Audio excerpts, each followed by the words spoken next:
A goat does not run in the daytime for nothing. These words, spoken by a 5-year-old girl named Hope, saved the life of Burkina Faso's president, Ibrahim Traoré. While most children her age were playing with toys, Hope was stopping a presidential convoy with a warning that would change history. President Traoré's security team wanted to arrest her. His assistants begged him to continue to his billion-dollar meeting, but something about this small girl's conviction made one of Africa's most powerful leaders wait for 2 hours on an empty road, a decision that would prove miraculous when news arrived of a massive explosion that had killed everyone on his planned route. Before we move on, I'd like to ask you a small favor. If you appreciate this content, please take a second to like this video and subscribe to the channel. Over 98% of you watch the videos without subscribing. It costs you nothing, but it makes a huge difference to us. So did you click the subscribe button? Great. Thank you so much. Now back to the video. President Traoré's motorcade moved at a steady speed down the main road, connecting the outskirts of Ouagadougou to the capital's business district. 6 black SUVs with tinted windows formed a protective shell around the president's vehicle. Inside his armored car, President Traoré reviewed documents spread across his lap while his assistant, Michel, pointed at figures on a spreadsheet. The Chinese investors want confirmation on the mining rights by this afternoon, Mr. President, Michel said, his voice betraying his nervousness. They've brought capital commitments for $3 billion. This deal could fund our entire infrastructure program for the next decade. Traoré nodded, eyes still on the papers. And the environmental impact assessment? It meets all requirements, Michel replied, sliding another folder toward the president. The meeting starts in exactly 1 hour. They made it clear they won't wait. If we're late, they'll take the deal to Mali instead. The president's security team maintained their vigilance, scanning the roadsides and buildings as they passed. The convoy had traveled this route many times before without incident. The lead security vehicle was about 5 kilometers outside the city center when the driver suddenly hit the brakes. Standing at the edge of the road was a small figure, a young girl no more than 5 years old, her right hand raised in the universal signal to stop. The convoy slowed to a halt as security personnel immediately exited their vehicles, hands moving to their weapons. Potential security breach, Section 3, the chief of security barked into his radio. 4 guards quickly surrounded the child, creating a protective barrier between her and the president's car. The head of security, Captain Ouedraogo, approached the president's window. Sir, there's a child attempting to flag down the convoy. We're securing the area and will remove her immediately. But rather than showing concern, President Traoré leaned forward with interest. A child? Alone? Yes, sir. A little girl, maybe 5 years old. No adults visible in the immediate vicinity. The president studied the scene through his window. Find out what she wants. Captain Ouedraogo's expression tightened. With respect, Mr. President, this could be a diversion. We need to clear the route and continue. Just ask her, quickly. The captain reluctantly complied, sending one of his men to speak with the child. The guard returned moments later, confusion evident on his face. Sir, she says her name is Hope. She insists on speaking directly to the president. When I asked why she stopped us, she only said, a goat does not run in the daytime for nothing. The security team exchanged glances. Captain Ouedraogo frowned deeply. This could be a setup, sir. Someone might be using this child as a distraction while they prepare an attack. We should detain her and continue immediately. Michel checked his watch anxiously. Mr. President, we have 53 minutes until the meeting. The Chinese delegation specifically said they would not tolerate delays. This investment is critical for our economic recovery plan. President Traoré remained silent, watching the small girl through the window. She stood still, unafraid despite being surrounded by armed men twice her size. Sir, the captain pressed, we need to move now. This area is too exposed. If someone planned an ambush... Open my door, President Traoré said suddenly. The command sent a shock through the security team. Captain Ouedraogo stepped forward. Mr. President, I strongly advise against that. This breaks every security protocol we have. The child is alone, Captain. Do you see weapons? Explosives? Open the door. Michael grabbed the president's arm. Sir, the meeting. $3 billion. Our country's future. The security team moved into position, creating a tight perimeter as the door opened against their professional judgment. President Traoré stepped out, adjusting his suit jacket as he moved toward the little girl named Hope. Captain Ouedraogo stayed close, his hand on his holstered weapon. The security team's radios crackled with urgent communications, the convoy now in complete lockdown mode. Hope stood calmly as the president of Burkina Faso approached her. She wore a simple yellow dress, her hair in neat braids with small beads at the ends. Her expression carried a seriousness that seemed out of place on a child so young. "Hello, Hope," President Traoré said, kneeling to reach her eye level. "Why did you stop my car today?" The girl looked directly into his eyes with an unnerving steadiness. "A goat does not run in the daytime for nothing," she repeated, her voice clear despite its softness.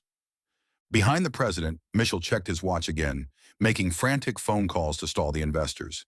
The security team maintained their defensive posture, scanning rooftops and alleyways for threats. But something in the child's gaze held the president's attention. Perhaps it was the absence of fear or the unusual clarity in eyes so young. Whatever the reason, President Traoré felt a connection, a moment of understanding that transcended the chaos around them. "What are you trying to tell me, little one?" he asked. In that moment, as their eyes remained locked, both the girl and the president seemed to exist in their own world, separated from the urgent whispers of advisors, the nervous shuffling of security personnel, and the ticking clock of international diplomacy. Something profound passed between them, something that would forever alter the course of their lives in the history of their nation. Hope stood in the hot sun, small beads of sweat forming on her forehead as the security team circled around her and President Traoré.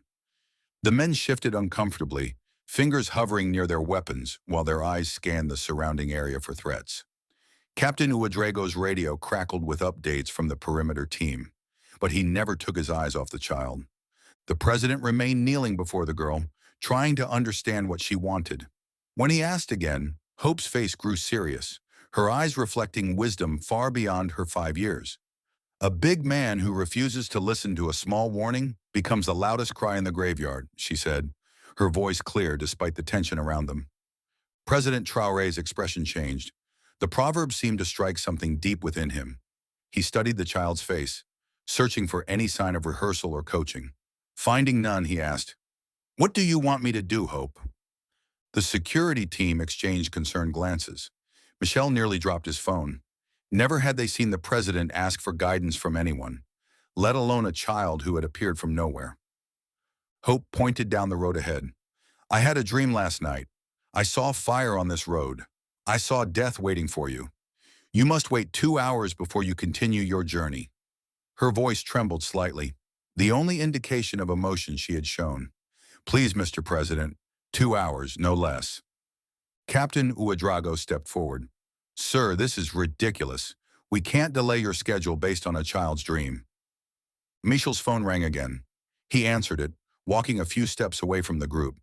When he returned, his face was tense with worry. "The Chinese delegates are already at the meeting location.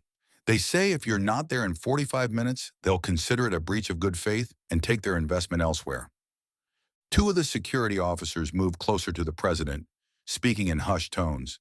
"This could be part of a setup, sir. The timing is too convenient. Someone could be using this child to delay you while they prepare an ambush at another location." Captain Ouedraogo nodded in agreement. "Or they want you to miss this meeting. There are many who would benefit from Burkina Faso losing this investment opportunity." President Traoré stood up slowly, brushing the dust from his knees. He looked from Hope to his team, then down the road that stretched before them. The responsibility of an entire nation weighed on his shoulders. Billions in potential investment hung in the balance. His advisors and security team unanimously urged him to continue. Yet something about the child's certainty gave him pause. President Traoré walked back to his vehicle and sat inside with the door open, his eyes fixed on the horizon. The convoy fell into an uneasy silence, broken only by Michel's increasingly frantic phone calls and the occasional radio update from the security team. 20 minutes passed. Captain Ouedraogo approached the president's car again. "Sir, we've done a thorough check of the area. There's no sign of any threat. We really need to proceed.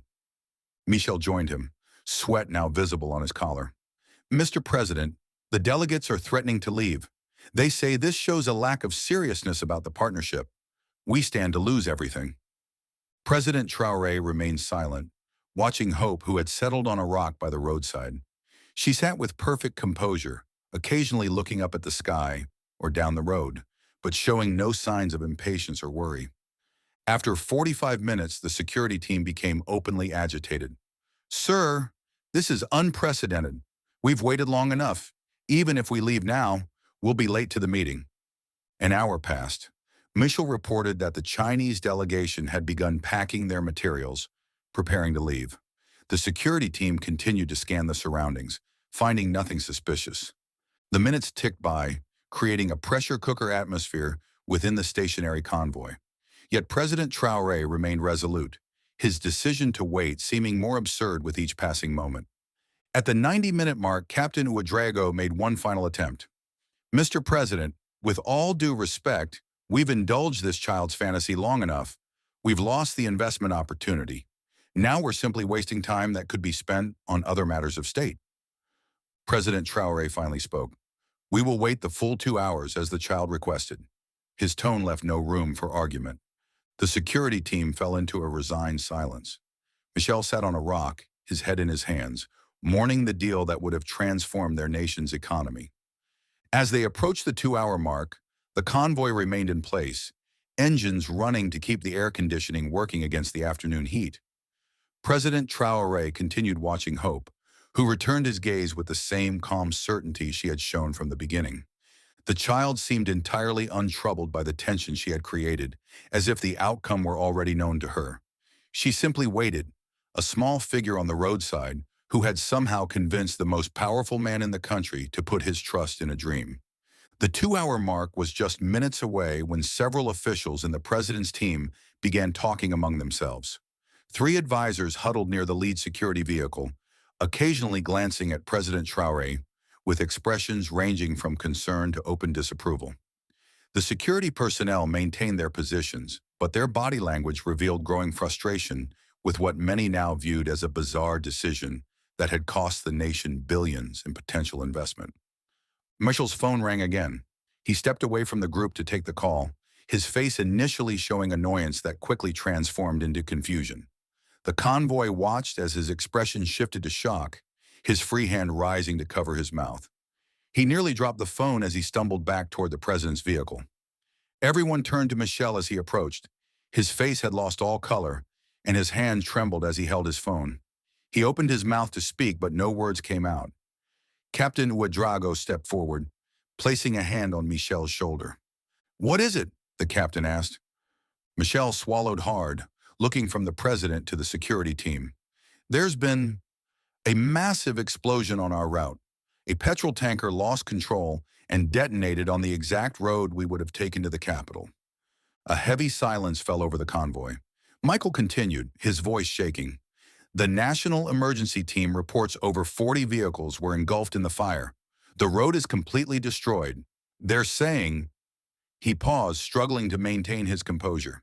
"There are no survivors. Everyone on that stretch of road was killed instantly." Captain Ouedraogo grabbed Michel's phone, putting it on speaker as he contacted headquarters for confirmation.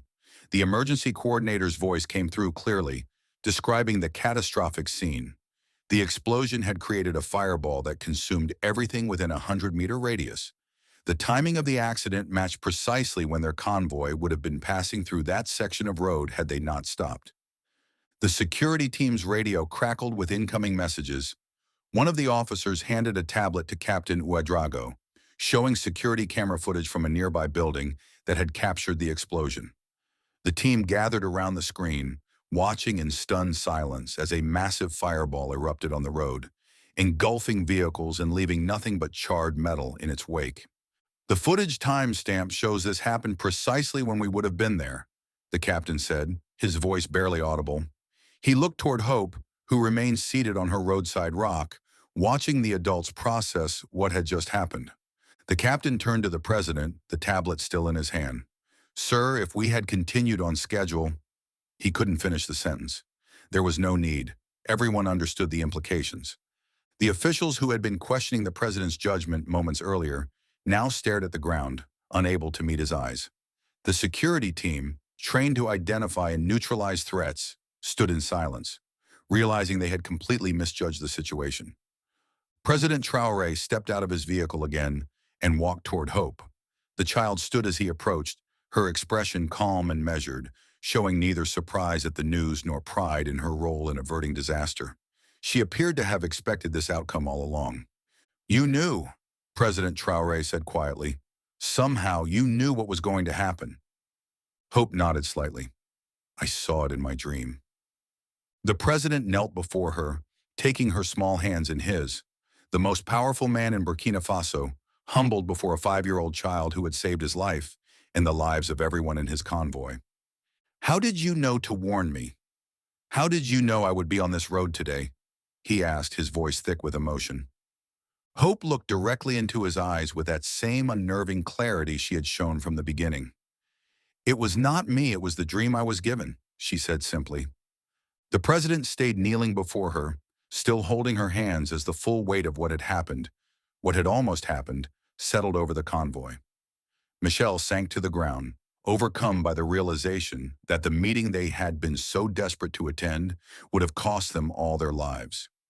Captain Ouedraogo removed his beret, wiping sweat from his forehead as he processed how close they had come to disaster.